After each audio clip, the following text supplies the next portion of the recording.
South Carolina Congressman Jim Clyburn, he's the assistant Democratic leader, but he's also one of the 12 members on the bipartisan super committee.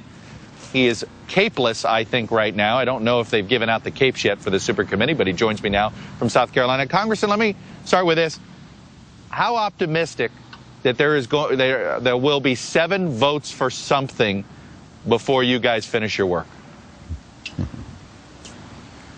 Well, I don't know exactly how all this is going to work out. We are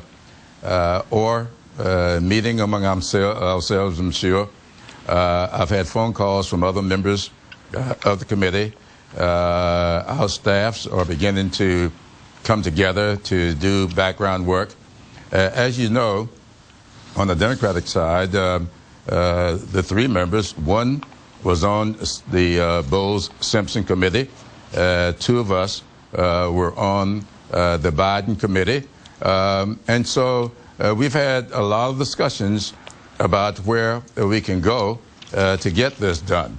In fact, the Biden committee was about to have its 10th and final meeting when Eric Cantor decided not to participate anymore. And of course, on the other side of the aisle, Senator Kyle was on that Biden committee, and so was Senator Baucus. So I think we've got a nucleus that's been working for a long time on this issue, so we ought not have any difficulty finding common ground.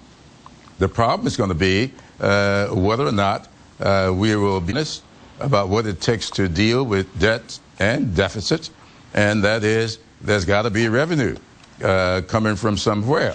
And where we get that revenue, I think is going to be very, very important. Now, let me be very clear. Even in the Biden committee, none of us ever talked about raising tax rates. We are not there. We believe, however, that closing loopholes can get us to where we need to be. If you're doing a 10-year program, we're talking about in that 10-year period, the Bush tax cuts coming to an end.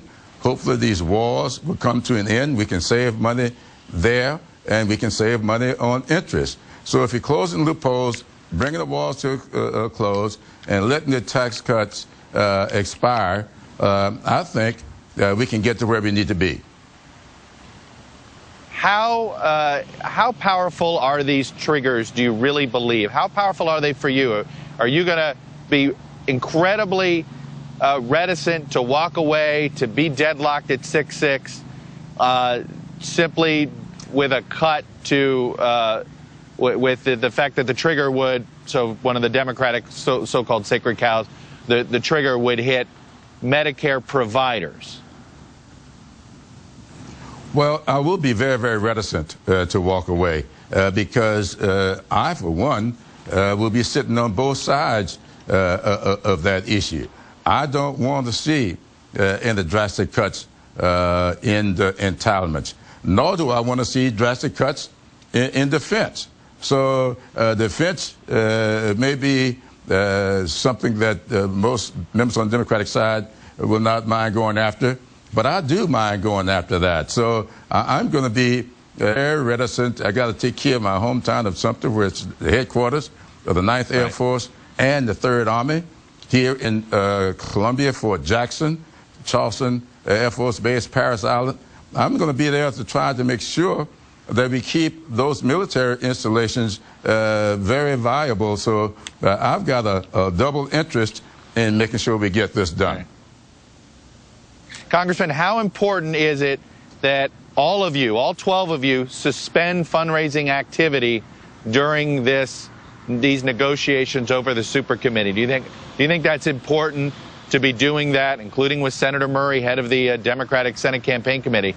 Do you think that's important to do simply to as a air of transparency for the public to see? Oh, I think transparency is very, very important. But Chuck, you know, we don't just start these things up. We're in August break now. Of course, I was just appointed to this last week. But I've been planning fundraising activities now for months. I just had my annual scholarship fundraiser 2 weekends ago. We raised over $400,000 to send 100 young men and women off to college with their laptop computers and their software packages and some cash to buy books and papers. I don't think I should stop doing that. And these young people are dependent upon that to get back in school and to be ready to do their work. But that's fine. That's for a foundation. Well, what about your fundraising? Yeah. Yes. My political fundraising, I have not planned anything new. And quite frankly, all the fundraising I've got planned in the next few weeks for somebody else, not for myself. And I don't plan to do anything for myself until later in the year. All right, Jim Clyburn, one of the 12 super committee members. Let us know when you get the cape and the logo. That's what we're all waiting for here all around. Anyway, Congressman, thank you.